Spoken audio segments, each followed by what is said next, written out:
Revenge served cold. The unwanted guest crashes the wedding. My name is Ethan. I'm 28 years old, and I've always been the black sheep of the family.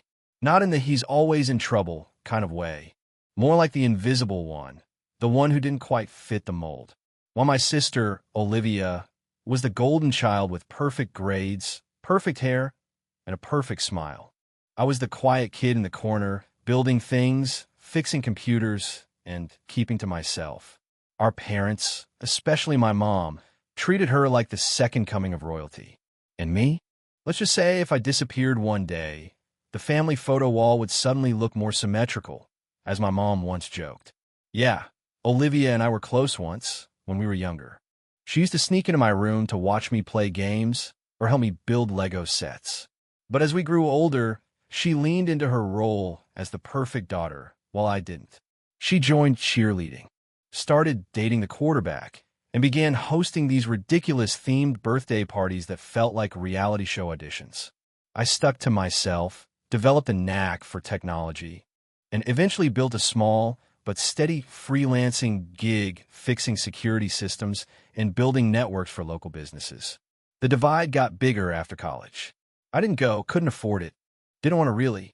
Olivia went to some fancy out-of-state university and came back even more polished and distant. Family gatherings became a parade of her accomplishments. While I was asked to help with the lights or go park the car, Dad wasn't cruel about it. He was just absent. Worked too much, said too little. Mom, on the other hand, made it clear. One child was a success story, the other was a footnote. So, when I found out Olivia was getting married, I wasn't exactly expecting an invitation. And I didn't get one. The whole thing was announced on Facebook with filtered engagement photos and hashtags like hashtag Olivia and Daniel Forever. She didn't call. No one did. I found out from our cousin, Chloe, who sent me a screenshot of the post along with a text that said, "You going?" I didn't respond. What was there to say? For a few months, I forgot about it. Buried myself in work. Installed a system in a high school. Cleaned malware from a law office's servers. But the wedding kept popping up. My mom started posting pictures from the planning phase. Dress fittings, cake tastings. Her captions were glowing. "My beautiful girl deserves the world." Not once did she mention me. Chloe kept me updated, like a friend whispering gossip during a movie. Apparently, Olivia's guest list had ballooned to 200. High-end venue, flower walls, custom cocktails named after the bride and groom, a live band, a magician. A magician? Who even does that? Then came the part that flipped a switch in me. Chloe texted me a picture. It was a wedding favor, a small, elegant envelope with gold script. Inside, a card. Each guest was getting a personalized message from the bride and groom. I was curious. It seemed over the top, but fine. Until Chloe told me what mine said. Unwanted guest. At first, I thought it was a joke. Maybe someone made it up. But no, she snapped a second photo. The envelope had my full name printed on it, and inside, in elegant cursive, "To our unwanted guest. Enjoy the party while it lasts." No smiley face, no irony. I stared at it for a long time. I didn't understand. I hadn't RSVP'd. I hadn't even been invited. Why go out of their way to include me in a wedding I wasn't attending, just to humiliate me? Something inside me snapped. Not an explosive, throw-things-around way. It was quieter. Cold. The way you feel when someone slaps you across the face in public and everyone laughs. So, I made a decision. I was going to the wedding, and I wasn't going empty-handed. See, what Olivia, and frankly most of my family, forgot was that I see things. Not just the ones people post on social media. I know how to look deeper, how to follow threads, how to uncover things you wish stayed buried. I've been hired more than once to recover deleted files, track data leaks, or occasionally help suspicious spouses figure out if their partners were hiding something. I was good at it, quiet about it, and right now I was motivated. It didn't take long. A few emails, a forgotten cloud backup, a Dropbox account left synced on an old phone, and there it was, a neatly organized folder labeled personal. Inside, secrets, chats, screenshots, photos. Turns out, Olivia wasn't as perfect as everyone thought. Not even close. I'm not talking about little things. I mean full-on betrayals. She cheated on Daniel twice. once with his cousin, and once with her ex from college. There were screenshots of her bragging about it to friends. One read, "Daniel's nice, but boring. I deserve someone who excites me." There were chats mocking his family, his looks, even his proposal. She said yes because of the ring. It made me sick. I stared at that folder for hours, not because I was conflicted, but because I realized just how much effort she'd put into crafting this fake image, this lie everyone else bought into, and how easily she threw me under the bus, for fun, for drama, to get a rise out of the weird brother. That's when the plan started forming. I wouldn't confront her, wouldn't scream, wouldn't beg to be seen. I'd show up, and I'd let her do the rest. The day of the wedding, I dressed the part. Black suit, clean shave, no frills. I walked into the venue like I belonged. No one stopped me. My name was on the list, after all. She made sure of it. The place was gorgeous. Chandeliers, flowers that probably cost more than my car, a string quartet playing something fancy in the background. People mingled, laughed, took selfies by the fountain. I kept my head down, moved through the crowd. Some people recognized me. An aunt waved awkwardly. A cousin smiled, then quickly turned away. No one approached, which was perfect. The reception began, and that's when I saw it. The cards. Each guest had a place setting with their little envelope, their personalized message. Mine was waiting for me at the far end of the table, like a trap. I picked it up, read it again. To our unwanted guest, enjoy the party while it lasts. I smiled, reached into my pocket, and pulled out a small, silver USB drive. It had one file, just one. A short video, 2 minutes long, set to play automatically. A slideshow, really, screenshots, messages, photos, labeled clearly. Olivia, the truth. I made my way to the cake. The band was still playing. People were lining up for speeches. I slipped the USB into the projector's laptop behind the main table. One I'd seen earlier when I scoped out the venue. Simple setup. No password, no tech guy watching. Just a click away from screen takeover. Then I turned, walked calmly to the cake, set the USB on the frosting right beside the bride and groom figurine, and walked out. 30 minutes later, I was halfway home when my phone started buzzing. Then it lit up over and over, calls, texts, voicemails. Chloe was the first to call. She didn't say hello. She just whispered, "Ethan, what did you do?" I didn't answer Chloe right away. Just let the phone ring out. I was driving, my hand stiff on the wheel, my heart still pounding from what I'd just done. Not from fear, no. That had passed a long time ago. It was something else, a quiet release. Like after holding your breath underwater for too long and finally breaking the surface. The notifications kept coming. "What is this, dude? She's losing her mind. Mom's hysterical. Dad's just sitting there. Where are you?" By the time I pulled into my apartment complex, there were 37 missed calls and 11 voicemails, most from unknown numbers. One from my dad, which was rare enough to make me pause. I didn't listen. I just slid the phone into a drawer and sat down at my kitchen table, staring at the wall. I should have felt triumphant, but the quiet settled in fast. You spend your whole life wanting to be seen, and then the second you are, it feels heavy. I didn't sleep much that night. Not out of guilt, just anticipation. I knew this wasn't over. This kind of truth doesn't just land and disappear. It festers, especially in a family like mine, where appearances are more valuable than actual relationships. Olivia's whole world was built on a pedestal made of perception, and I had just kicked one of the legs out from under it. The next morning, I checked my phone again. One new voicemail. This one was from Olivia. I didn't recognize her voice at first. She sounded different, shaky, desperate, but still angry in that way she always got when she couldn't control the narrative. "You think you're clever? You think I was funny? You ruined everything. I hope you're happy, Ethan. It's over between us. Don't come near me. Don't come near my house. Don't even breathe in my direction." The following days were a blur of chaos that I wasn't directly involved in, but got to witness through the cracks. Chloe was my only real window into the fallout. She started sending me updates like she was reporting from the front lines. Daniel's gone. Took his stuff, canceled the honeymoon. His parents are furious. Apparently, they had suspicions already. Olivia is locked in her room. Mom's trying to spin this like you hacked her. That last one made me laugh. Of course she was. It didn't take long for Mom to start damage control. I knew her tactics well. She'd use words like malicious, unstable, jealous, try to paint me as the resentful brother who couldn't handle his sister's success. It worked on some people. A few distant relatives posted vague Facebook statuses about family betrayal and keeping toxic people away from your big day.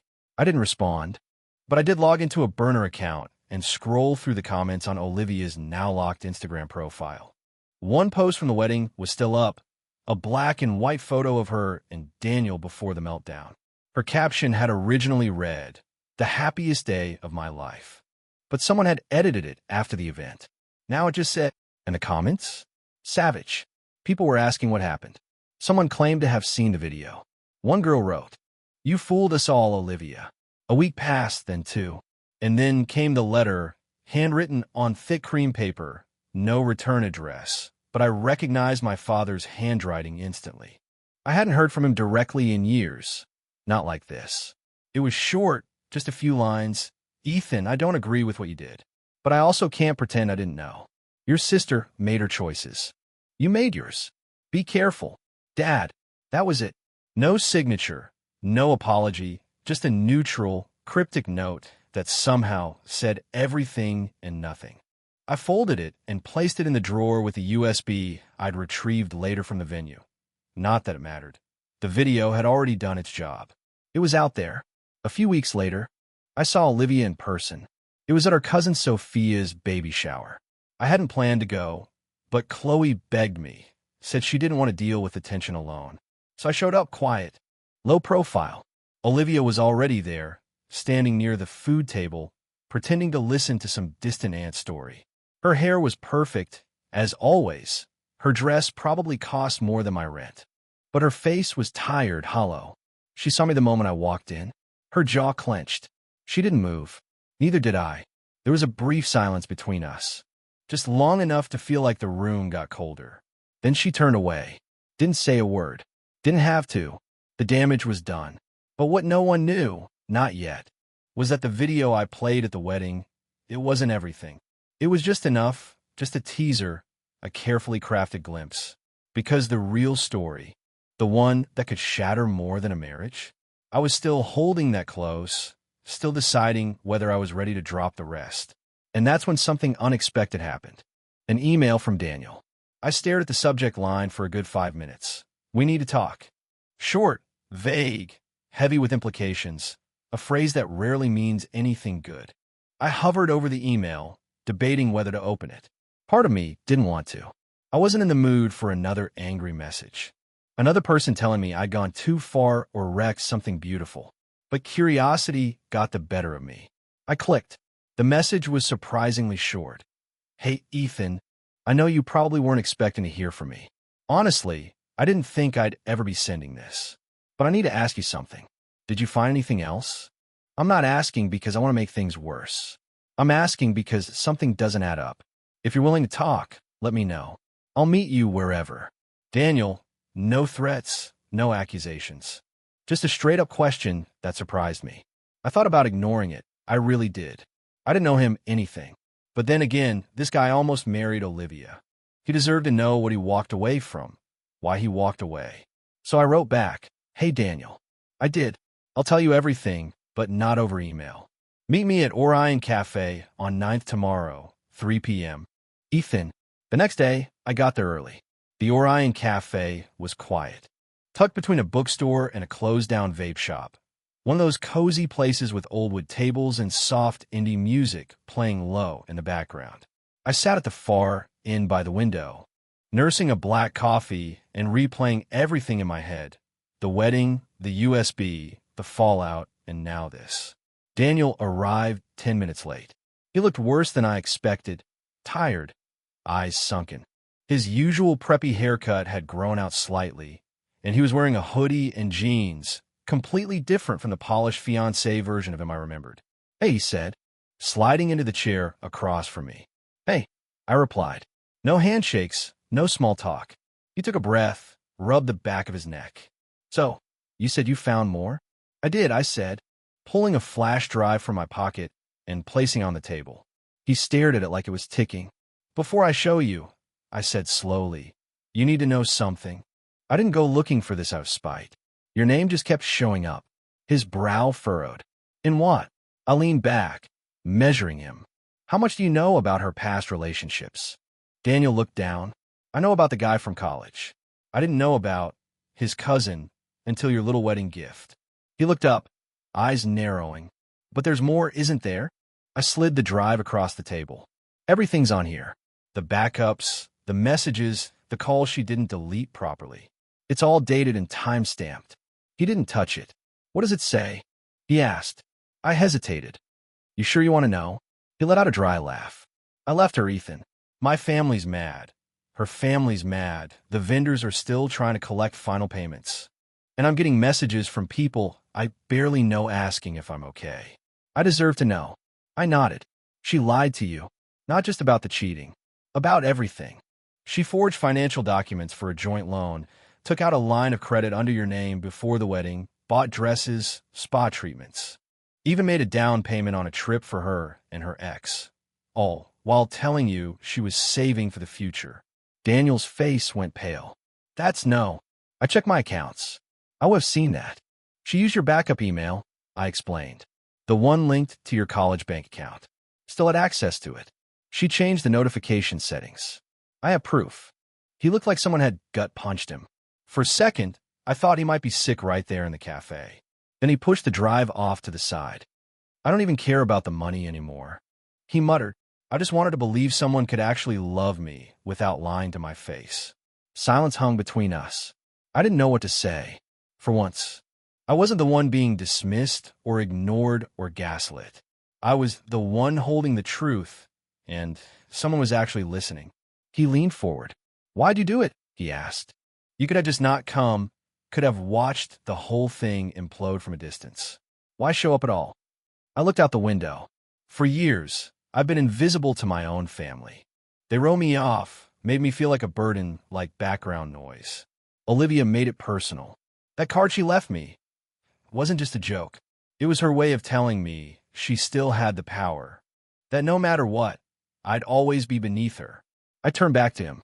So, I reminded her that I exist, that I see things, and that sometimes the quiet ones are the ones you should be afraid of. He sat back, processing. After a long pause, he said, "I'm pressing charges. I'm not letting her get away with this." I figured, I said. "If you need a witness, or the files, you have my number." He nodded slowly, picked up the flash drive. "Thanks, Ethan." We didn't shake hands. We didn't make plans to hang out. He just walked out of the cafe, shoulders a little straighter, head a little higher.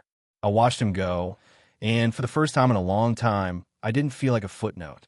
But this wasn't the end, because I got another message that night. Not from Daniel. Not from Chloe. Not even from Olivia. It was from my mother. "We need to talk. Come to the house tomorrow, 7 p.m. No excuses." And something in my gut told me she didn't want to talk. She wanted to fight. I sat in my car outside my childhood home. Engine off, lights dimmed. The driveway looked the same as always. Fresh concrete patches from when Dad tried to improve the property 5 years ago. Mom's garden and perfectly trimmed roses. Wind chimes tapping gently under the porch light. But something about it all felt fake now. Or maybe it always had. I hadn't been back in years. Not for holidays, not for birthdays. Olivia got all that. I got a text, if anyone remembered. And now, after everything, after I exposed the golden child and tore open the facade they spent years perfecting, they wanted to chat. I already knew how this was going to go. I didn't bring the flash drive. I didn't need it. I had backups, several. This wasn't about proving anything anymore. This was about standing my ground. I walked up the steps and rang the bell. A few seconds later, the door opened. Mom stood there, arms crossed, jaw tight. She looked like she'd aged a decade in 2 weeks. Still in her pearls, her perfect little sweater set, still trying to play queen of a crumbling castle. "Come in," she said. No smile, not even a flicker of warmth. Dad was already seated in the living room, TV off, fire on. He gave me a nod, neutral, careful, like he was here under duress. Olivia wasn't there. That was the first surprise. "Where is she?" I asked. "She's staying at a friend's," Mom said coldly. Not that it's any of your concern. I didn't sit, just stood near the entryway, arms folded, waiting. You embarrassed this family, she started, pacing slowly like a disappointed teacher. You humiliated your sister in front of 200 people. Do you know how much damage control I've had to do? I'm not responsible for her lies, I said, keeping my voice calm. She did that to herself. She made a few mistakes, she snapped. We all do. But you brought shame in her home.